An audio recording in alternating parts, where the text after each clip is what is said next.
कारण तिथं लोकशाहीचा अधिकार आहे ना, का केस करणार आहेत उभा राहू नको म्हणून. आणि घरातून एक राहिल्यावर तुम्ही काय करणार आहे? तेवढी ऐपत असेल लोकांकडं, नाही तर काढतील कर्ज, उचली घेऊ पोरांच्या न्यायासाठी, काही करतील, जातील ते. घरागणीची एक भरल्यावर तर एका जिल्ह्यातच 70,000 फॉर्म व्हायला लागले. ते ईव्हीएममुळे लवकर निकाल लागत होता, आता ह्याचा तर बरंच उशीर होईल. आता फॉर्म तर भरावं लागते ना आधी त्यांना, ते नंतरचा इशारा राहिला. बरोबर. आधी फॉर्म भरावं लागते, तेवढं लिहून घ्यावं लागेल, तेवढं तपासावं लागेल. तितक्या दिवसाच्या आधी फॉर्म भरणंच झाले पाहिजे. परत इतकी संख्या म्हणल्यावर चिन्ह द्यावं लागते, त्यांना नाही भेटले तर कांदा बटाटू टमाटू काहीतरी गोटे गाठे सापडून आणावं लागते ना चिन्ह. आता तर द्यावा तर लागेल ना, तर चिन्ह तर पाहिजेच नाही. 1-1 लाख चिन्ह आणायचं म्हणल्यावर ते फिसकुटच पडायचं काम आहे ना आता. ती काय साधी गोष्ट आहे का? आता एखाद्या म्हातारा माणूस आमचं जर सकाळी उभं राहिलं लाईनला, तर त्याचं तिथून मतदान होऊन येऊस तर ते अर्धा किलोमीटर तरी लांबा लागला. आणि ते बाबा जर बघत तिकडे गेले त्याला त्याचं नाताचं चिन्हच नाही सापडत, त्याचं मतदान होस हालता येईल का तिथून? आणि ते एकट्याने तिसरा बार केल्यावर बाकीच्या केव्हा मतदान करायचं?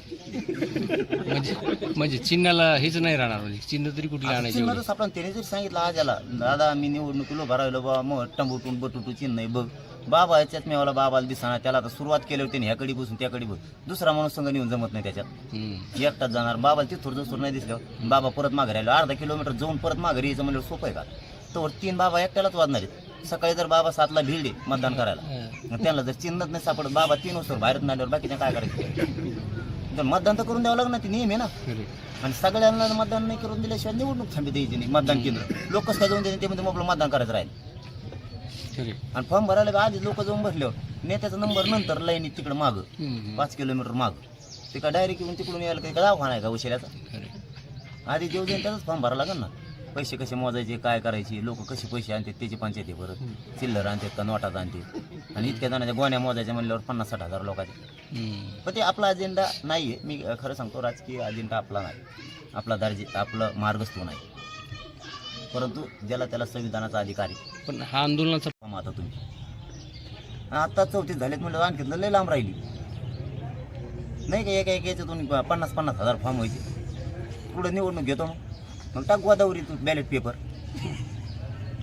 अजय बारसकर महाराज असे म्हणाले की सगळे सोयरेचे श्रेय मनोज जरांगे यांचंच आहे. त्यांनी सरकारचा तो ड्राफ्ट तयार केला, कायदेशीर प्रक्रिया समजून त्यांनी सगळे सोयरेचा ड्राफ्ट स्वीकारला.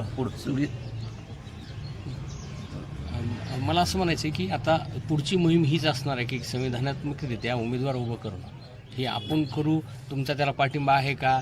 आणि असं लोक करत असतील तर त्याच्यावर तुमचं काय? माझा राजकीय अजेंडा नाही, मी फक्त उदाहरण सांगितलं.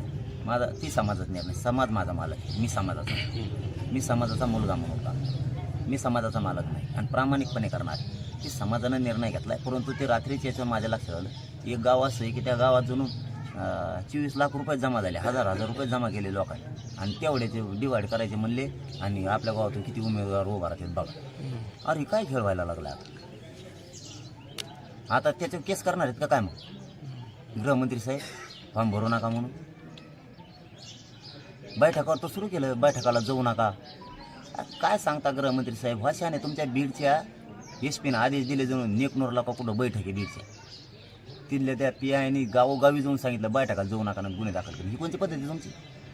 तुम्हाला वातावरण बिघडायचं आहे का? मग शेवटी तुम्हाला त्या थरावर यायचंच का गृहमंत्र्याला? मग लोक किती दिवस हे अन्याय दडपशाही सहन करणारे? थोडे दिवस बघतील. तुम्ही गावात जाऊन सांगणार बैठकीत जाऊ नका, म्हणजे आम्हाला लोकशाहीत अधिकारच नाही काय काय? आता ते नेकनूरचं उदाहरण सांगतोय नाव असं. पाटील असं झालं ते एकदा नाही दादा माझं, परंतु अधिकार प्रत्येकाला कुणीही भरू शकतो. त्याला काही शिकल्याची आठ नाही. पहिलीवाला टाकीतोय का डायरेक्ट नोकरीवालाच पाहिजे? रानात आऊत थांबणार सुद्धा टाकू शकतो. त्याला काय खासदार वाटत नाही का? त्याला काय मंत्री व्हावं वाटत नाही का? त्याला काय आमदार व्हावं वाटत नाही का? काय हां का धोताराचं जमत नाही का? पॅन्टीवलीच लागते सगळी, असं काय नाही. साडी घातलेली आई बी जमती. कारण तिथं लोकशाहीचा अधिकार आहे ना, का केस करणार आहेत उभा राहू नको म्हणून. आणि घरातून एक राहिल्यावर तुम्ही काय करणार आहे? तेवढी ऐपत असेल लोकांकडं, नाही तर काढतील कर्ज, उचली घेऊ पोरांच्या न्यायासाठी, काही करतील, जातील ते. घरागणीची एक भरल्यावर तर एका जिल्ह्यातच 70,000 फॉर्म व्हायला लागले. ते ईव्हीएममुळे लवकर निकाल लागत होता, आता ह्याचा तर बरंच उशीर होईल. आता फॉर्म तर भरावं लागते ना आधी त्यांना, नंतरचा इशारा राहिला. आधी फॉर्म भरावं लागते, तेवढं लिहून घ्यावं लागेल, तेवढं तपासावं लागेल. तितक्या दिवसाच्या आधी फॉर्म भरणंच झाले पाहिजे. परत इतकी संख्या म्हणल्यावर चिन्ह द्यावं लागते आणि त्यांना नाही भेटले तर कांदा बटाटू टमाटू काहीतरी गोटे गाठे सापडून आणावं लागते ना चिन्ह. आता तर द्यावा तर लागेल ना, तर चिन्ह तर पाहिजेच नाही. 1-1 लाख चिन्ह आणायचं म्हणल्यावर ते फिसकुटच पडायचं काम आहे ना आता. आणि ते काय साधी गोष्ट आहे का आता. चिन्ह आणि एखाद्या म्हातारा माणूस आमचं जर सकाळी उभं राहिलं लाईनला तर त्याचं तिथून मतदान होऊन येऊस तर ते अर्धा किलोमीटर तरी लांबा लागला. आणि ते बाबा जर बघत बघत तिकडे गेले आणि त्याला त्याच्या नाताचं चिन्हच नाही सापडत, त्याचं मतदान असं हालता येईल का तिथून. आणि ते एकट्याने 3रा पार केल्यावर बाकीच्या केव्हा मतदान करायचं. म्हणजे चिन्हाला हेच नाही राहणार, म्हणजे चिन्ह तरी कुठले आणायचे. चिन्ह तर सापडा. त्याने जरी सांगितलं आज याला दादा मी निवडणुकीला उभा राहिलो बाबा मग टंबूटून बटुटू चिन्ह नाही बघ, बाबा याच्यात मेवाला बाबाला दिसणार. त्याला आता सुरुवात केली होती ह्याकडे बसून त्याकडे बघ, दुसरा माणूस संघ नेऊन जमत नाही त्याच्यात. एकटाच जाणार. बाबाला तिथून जसं नाही दिसलं बाबा परत माघारी आलो. अर्धा किलोमीटर जाऊन परत माघारी यायचं म्हणजे सोपं आहे का. तर 3 बाबा एकट्यालाच वाजणार आहेत. सकाळी जर बाबा 7ला भिडले मतदान करायला, मग त्यांना जर चिन्हच नाही सापडत, बाबा 3 वाजता बाहेर आल्यावर बाकीच्या काय करायचं. तर मतदान तर करून द्यावं लागणार, ती नियम आहे ना.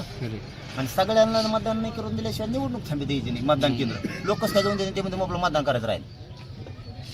आणि फॉर्म भरायला आधी लोक जाऊन बसल्यावर नेत्याचा नंबर नंतर लाईनीत तिकडे माग 5 किलोमीटर माग, ते का डायरेक्ट येऊन तिकडून यायला काही दवाखाना आहे का उशिराचा. आधी जेव देऊन त्याचाच फॉर्म भरावा लागेल ना. पैसे कसे मोजायचे, काय करायचे, लोक कसे पैसे आणतात त्याची पंचायती परत, चिल्लर आणतात का नोटात आणतात. आणि इतक्या जणांच्या गोण्या मोजायच्या म्हणल्यावर 50-60 हजार लोकांचे. पण ते आपला अजेंडा नाही आहे. मी खरं सांगतो, राजकीय अजेंडा आपला नाही, आपला आपलं मार्गस्थ नाही. परंतु ज्याला त्याला संविधानाचा अधिकार आहे. पण हा आंदोलनाचा आता तुम्ही आता 34 झालेत म्हणजे आणखी लय लांब राहिली नाही का. एका याच्यातून 50-50 हजार फॉर्म व्हायचे. पुढे निवडणूक घेतो मग टाक गोदावरी बॅलेट पेपर. अजय बारसकर महाराज असे म्हणाले की सगळे सोयरेचं श्रेय मनोज जरांगे यांचंच आहे. त्यांनी सरकारचा तो ड्राफ्ट तयार केला, कायदेशीर प्रक्रिया समजून त्यांनी सगळे सोयरेचा ड्राफ्ट स्वीकारला. मला असं म्हणायचं आहे की आता पुढची मोहीम हीच असणार आहे की संविधानात्मकरित्या उमेदवार उभं करणं हे आपण करू, तुमचा त्याला पाठिंबा आहे का. आणि असं लोक करत असतील तर त्याच्यावर तुमचं काय. माझा राजकीय अजेंडा नाही, मी फक्त उदाहरण सांगितलं.